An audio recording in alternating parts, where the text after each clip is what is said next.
The Gauls are madly fond of war, highly spirited and quick for battle, but otherwise very straightforward and not of evil character. If at any time, place, or context you stir them up, you will have them ready to face danger, even if they have nothing but their own strength and courage by their side. This very prejudiced quote of the ancient historian Strabo describes the people of ancient Gaul, what is roughly modern-day France and its surrounding countries, as this mob of disorganized, uncivilized, and simple-minded brutes. Today we know that was not at all true. The Gauls were a highly complex society with intricate social and political structures, highly advanced metallurgy, very capable warriors that were employed throughout the Mediterranean, and finally, for what concerns us in this channel, avid traders who issued thousands of different types of coins.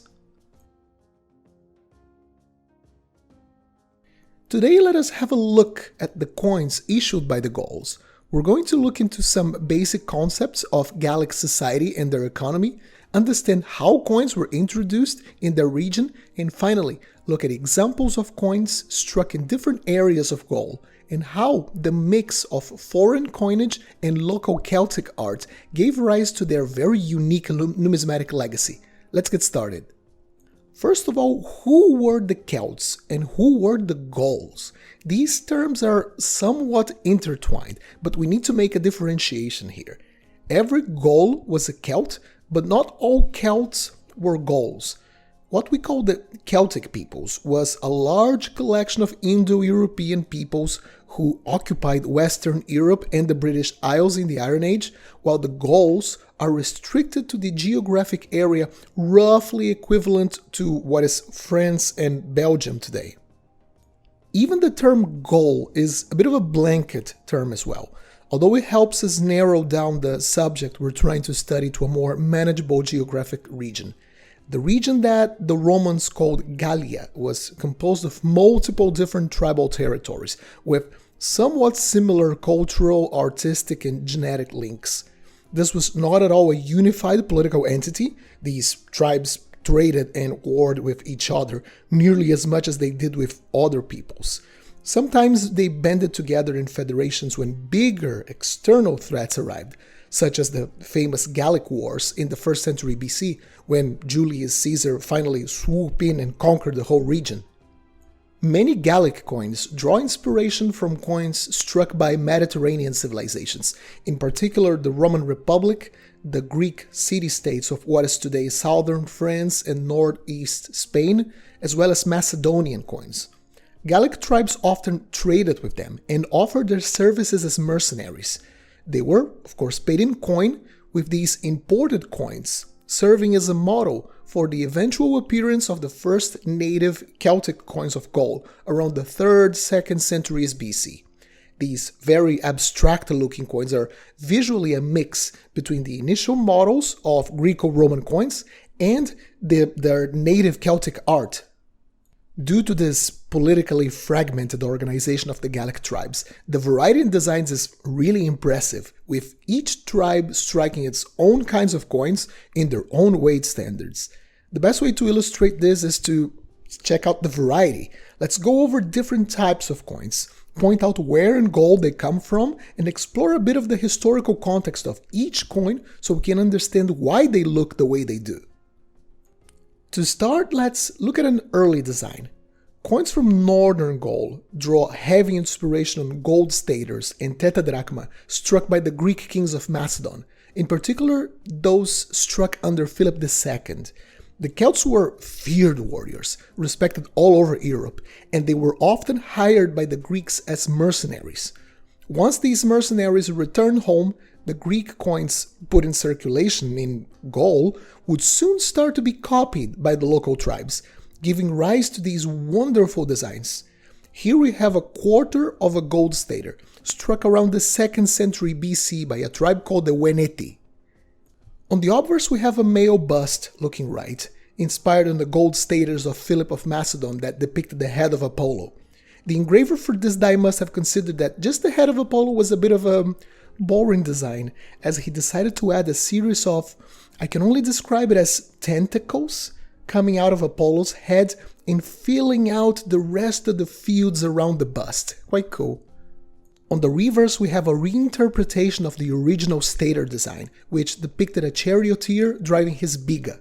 Here, the original two horses fused together into a single animal, and the head was replaced with a human head, almost like a centaur. The charioteer also seems to have been fused with the tail of the animal. The Veneti were a particularly hard enemy for Julius Caesar to beat during the Gallic Wars. They did a great job defending their rugged territory, and Caesar himself mentions in his memoirs how hard it was to subjugate them. Sadly, when defeat eventually came, the punishment was equally severe, with Caesar ordering the slaughter of their entire aristocracy and the enslavement of the Veneti, that any Veneti they could get their hands on. They were just put into slavery and sent to Rome. Now let's have a look at another later coin, also from the Veneti, but this time from the 1st century BC. This coin is made out of bilen, an alloy of copper and a small percentage of silver. The reasons why this tribe transitioned from a system based on a gold stater to that of less valuable silver has been lost to time, but as we can see, they continue to use the Greek designs as an inspiration for their coins. On the obverse, we now have a bust with these wild flocks of hair, clearly inspired on the tetradrachma of Alexander the Great. This could indicate that this tribe kept offering their mercenaries to the Macedonians during the campaigns of Alexander, but this time they must have been paid in silver rather than gold.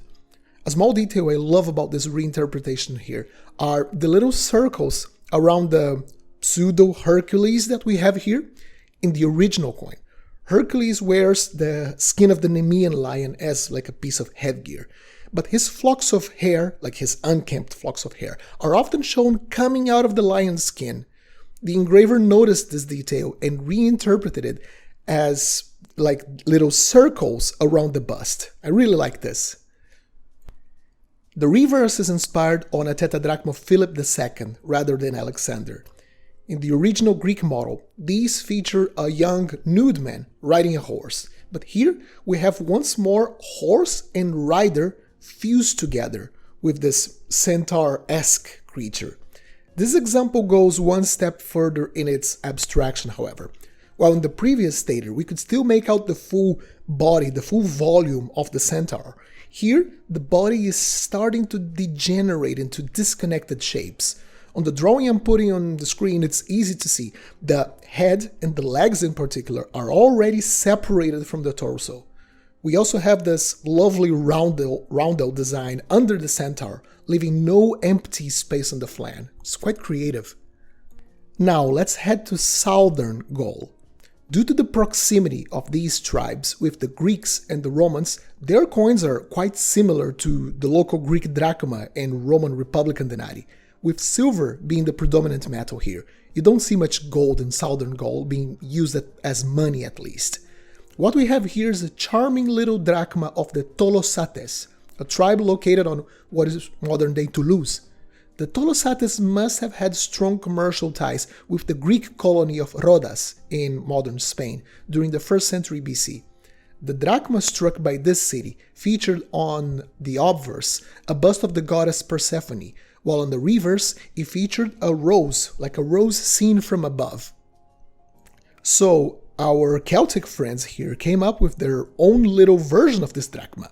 Here's our Celtic Persephone with a distinctively wild hair and an abstract-looking face. They also didn't worry about the coin being perfectly round like the Greeks did, but to their credit, I looked into the silver content of these coins and it seems like they made it in very high quality silver, so the Tolosates took the silver purity of their coins quite seriously. On the reverse, we have a crude copy of that original Greek rose. The design is dominated by this central, very sharp-looking cross, and for each quote-unquote petal on each quadrant, we have like a little half-moon.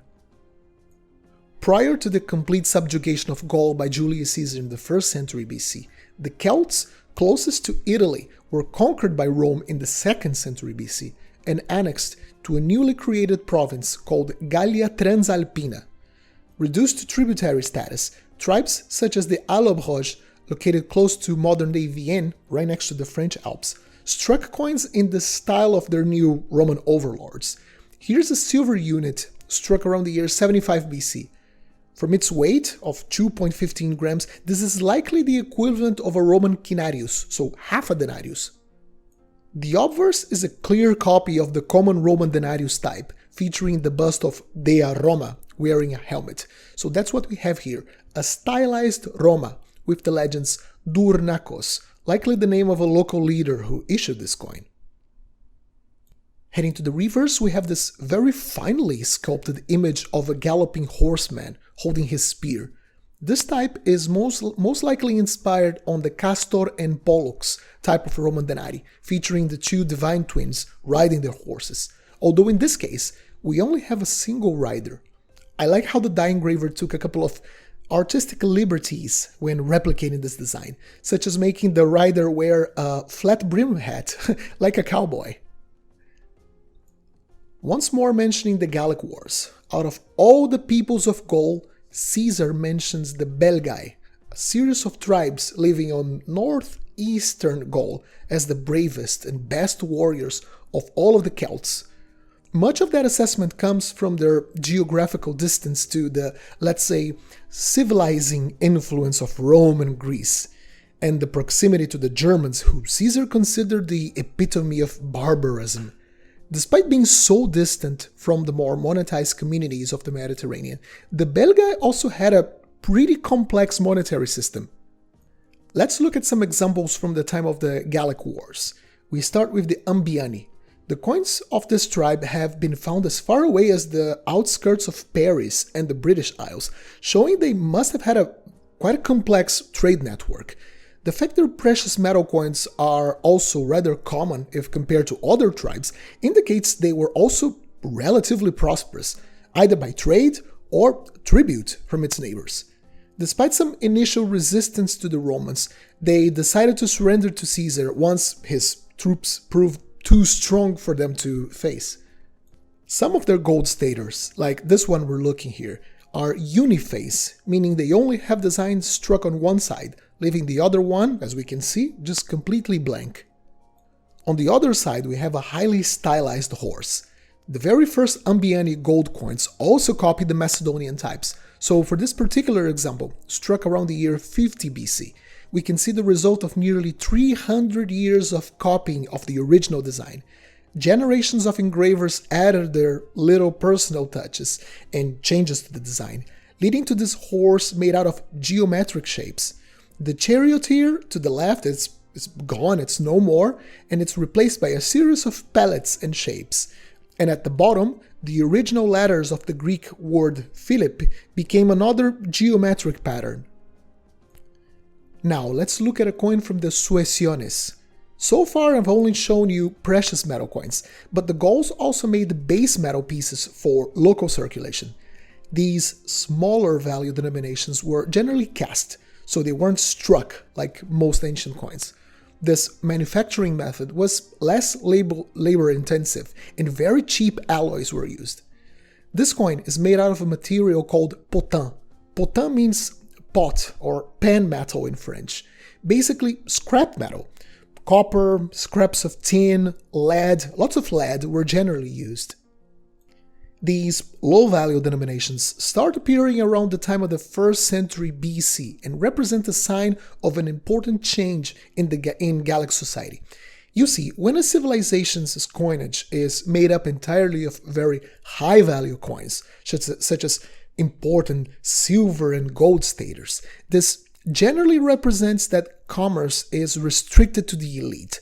Expensive goods traded between important members of society, long-distance trade between a few richer merchants, while most low-level commerce probably happened via barter.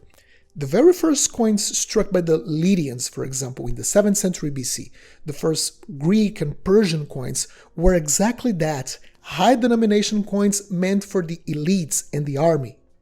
The appearance of these potins show that around the time of the Gallic Wars, the Gallic tribes were starting a shift from a purely rural society to one that was more urban, where the need of money was extended to all levels of society, with the traditional hill forts used as centers of power by these tribes converting into what the Romans called the oppidum, fortified towns, like entire towns, with much larger populations and more complex economies that demanded small value denominations for its economy to function. So let's have a look at this potin from the Suessiones. This obverse shows a 100% native design, without the Greek and Roman influences we've seen before. Here we have a swastika-shaped design, full of intricacies around to fill up the space of the flan. On the reverse, we have a horse facing left, with once more a series of pellets and patterns filling the rest of the fields. It makes me wonder how these native Celtic coins could have evolved throughout the centuries if Rome hadn't conquered these people and imposed their coinage upon them. And for our last coin of the day, let's check out this quinarius, struck under the Remi, also around the time of the Gallic Wars. This tribe decided to ally themselves with the Romans. Some say they chose this because they were not really considered as part of the Belgae people, therefore the relation with their nearby tribes wasn't the greatest, but also due to the commercial ties they had with Rome and other communities from southern Gaul. After Caesar conquered the region, their cooperation with Rome was rewarded, with lands from other tribes being handed to the Remi, as well as a certain degree of independence. What we have here is a quinarius, so another coin issued probably in a Roman standard, as it weighs around the same as half a denarius. Apart from being used in commerce, I wonder if some of these weren't used as well to pay for Remi soldiers. They did fight alongside the Romans as auxiliary troops, and these silver coins are actually very common, which indicates a massive issue of such coins in a short period of time. Generally, only war justifies such a sizable coin issue. On the obverse, we have a winged male bust wearing a torque on his neck. The torque was a kind of necklace. Well, it isn't really a necklace, it was more of like a neck ring, as it was generally very thick and heavy, and it was worn to indicate someone's status in society. The fancier the torque, the higher up in the social ladder you were. To the left of the design, we have the legends Etula, Ateula, really, in Latin, mind you. What these legends mean was lost to time. This could have been the name of a king or a magistrate responsible for this coin issue, but the use of Latin in the coin is very telling to who the Remi were siding with. On the reverse, we have once again a horse. We can see it is neighing and raising his head with its mouth open. And here we have more legends in Latin. Ulatos.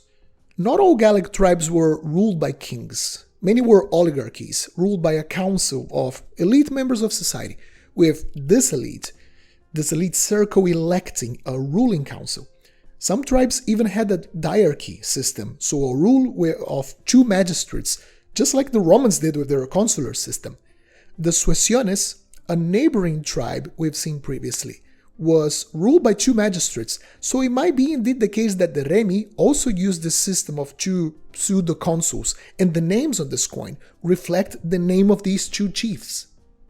With the complete conquest of Gaul in 50 BC and their loss of political sovereignty to the Roman Republic, the native Gallic coins would quickly be put out of circulation. The entire region would be Romanized by Augustus in the following decades, with the installation of a very important imperial mint at Lugdunum, modern-day Lyon. This led to the complete integration of Gaul in the Roman imperial monetary standard, and the final nail in the coffin of Gallic coins. It was good while it lasted, and they left us a lot of wonderful coins. Have you got any Celtic coins from Gaul? Let us know in the comment section down below. I hope you enjoyed this episode. Leave a like and consider subscribing if you did. Happy collecting, and I'll see you soon.